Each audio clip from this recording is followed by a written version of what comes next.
Welcome to Madison City Channel's Know Your Candidates interviews, co-sponsored by the League of Women Voters of Dane County.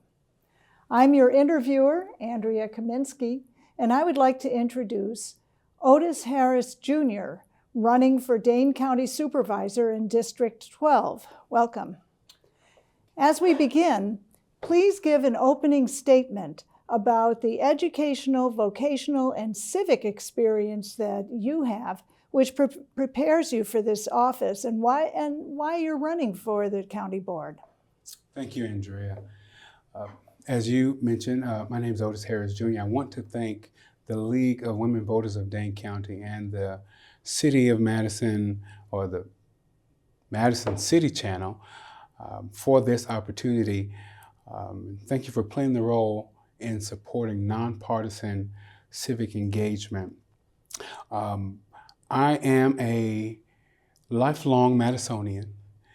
I've gone to the public schools here in Madison, Wisconsin, and have spent 25 of those years of my life working in community services, human services, supporting families, youth, and organizations in making sure that systems work. I currently hold an associate's degree from Madison College and am pursuing a bachelor's degree in social work at UW-Whitewater. And I'm currently running for District 12 County Board Supervisor because I want to make sure that the systems that are supposed to work for families work for our families. Thank you. All right, well, thank you. So how should the county address the significant budget deficit which is expected for the 2027 budget? The county is facing structural budget pressure, which means that we must invest in prevention that reduces long-term harm and long-term costs rather than constantly paying for crisis. We have, for such a long time, spent much of our efforts, I would say, at the county level, from what I've heard from residents, what I've heard from business owners, what I've heard from providers, and just my very own experience, much of our efforts has been spent on crisis and managing crises, when there's a lot of work that can be and should be done to manage prevention and intervention. Will that take time? Will that take intense and intentional effort? Yes. But we must protect our core services. My priority is protecting services that families rely on every single day.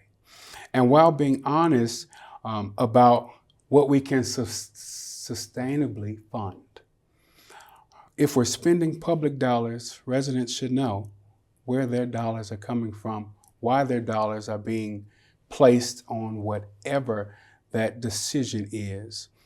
And then if we say it, we should be able to see it. All right. What specific ideas do you have to increase the supply and quality of affordable housing and to preserve existing affordable housing? Keeping people housed is far more effective and less expensive than responding after a family has been evicted. What we can do or should do is really similar to just my previous answer. Before we get into a crisis state, what can we do to prevent people becoming unhoused? Or even people that are unhoused, how do we place them into rapid rehousing support services? I have more questions, quite honestly, Andrea, than I have answers. But what are we doing? What can we do? And then how can we reduce harm or additional trauma? Many of the support services that we're told are designed to help us are actually causing additional or worsening trauma experiences that we have had.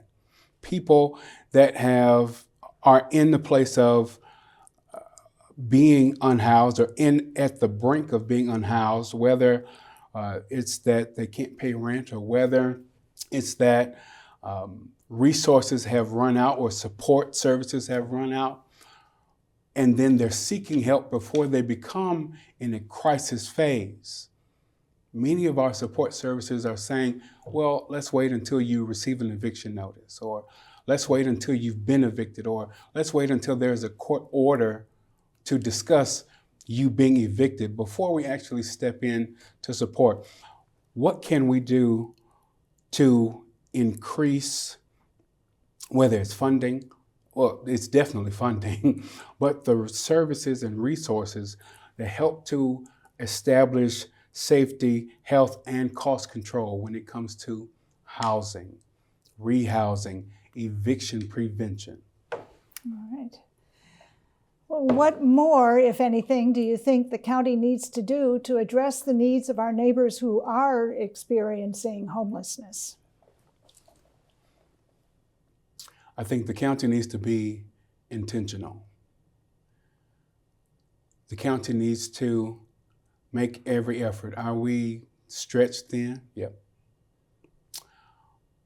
Are there many priorities that people or the county has to focus on? Yep.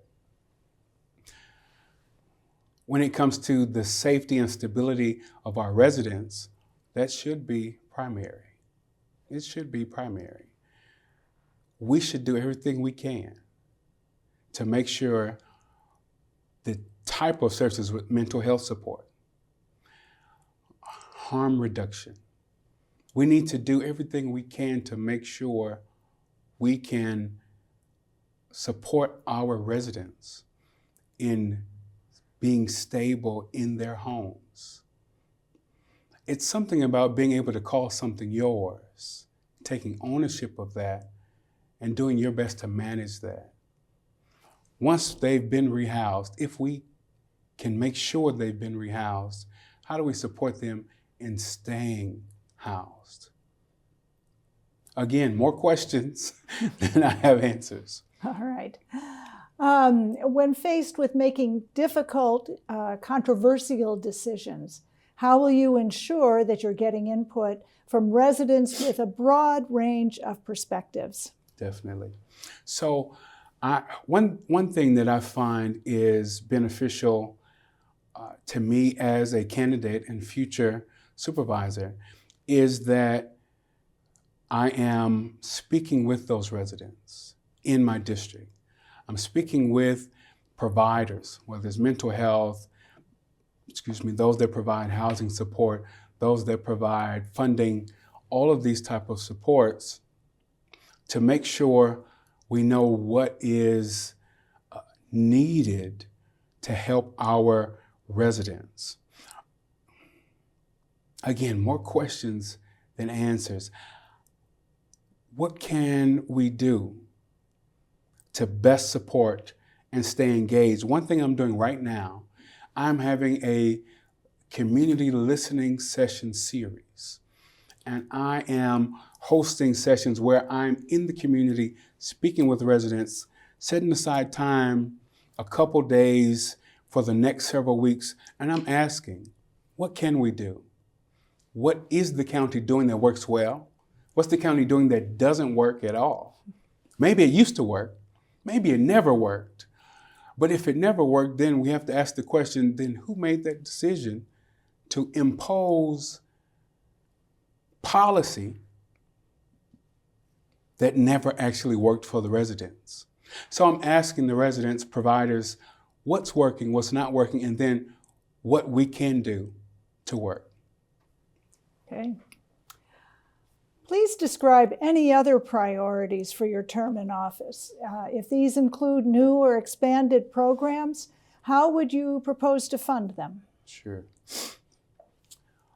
I have 4 priorities. First is families. Families first. Making sure that we're providing systems that work.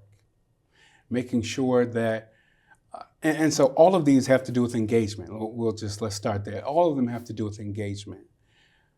And then working with the residents and providers to make sure they actually work. So families first are the systems that are built to support us actually supporting us. Secondly, safety, health with accountability. Are we actually accountable for the decisions that we're making for the public that we serve? A lot of us, when there's praise to be passed out, there are many of us that raise our hands. But when there's accountability because something didn't go right, we can't find anybody to take ownership. Someone has to be accountable. And then responsible and transparent budgeting. People need to know where their dollars are going. And not many of us like to be surprised when it comes to the money we have to pay. If you say one thing and that your money is going one place, I'd like to see it there. But if there's another place that it needs to go, there needs to be communication up front. Don't make a decision for me without me. Include me in that decision making. It's a partnership, and we should be serving as such. And then lastly, leadership that shows up, listens, and delivers real results. That's why I'm here. Those are my priorities. Well, finally, is there anything else you'd like to say to the viewing audience as we complete this interview? I'd like to say that conversation that I had, or briefly remark on the conversation that I had at a listening session, where a father lamented on some conditions on the path to get his child to school and things that he saw and experienced. And when it came to safety and or monitoring to make sure our children are getting to school safely, those that are walking, getting to school safely. The broader issue was that we weren't, that he shared that no candidate or elected official has asked any questions to the residents in that area. Having lived there for a number of years, hadn't asked any questions. How can we help? What's working? What's not working? And being the first one to show up, I received all of that. And I want to make sure that our residents know I'm here to listen, I'm here to engage, and I'm here to support them because that's who I represent.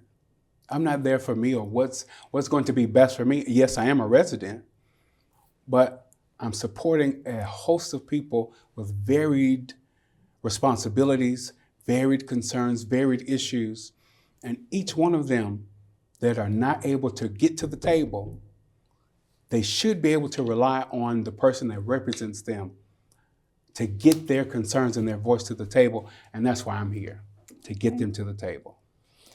Well, thank you. I do want to thank Otis Harris Jr. for speaking with us, and also thank the viewing audience for taking the time to know your candidates. I want to remind everyone that the primary election is Tuesday, February 17th, and the general election is Tuesday, April 7th. Every election is important. Please vote. On behalf of Madison City Channel and the League of Women Voters of Dane County, I thank you for joining us.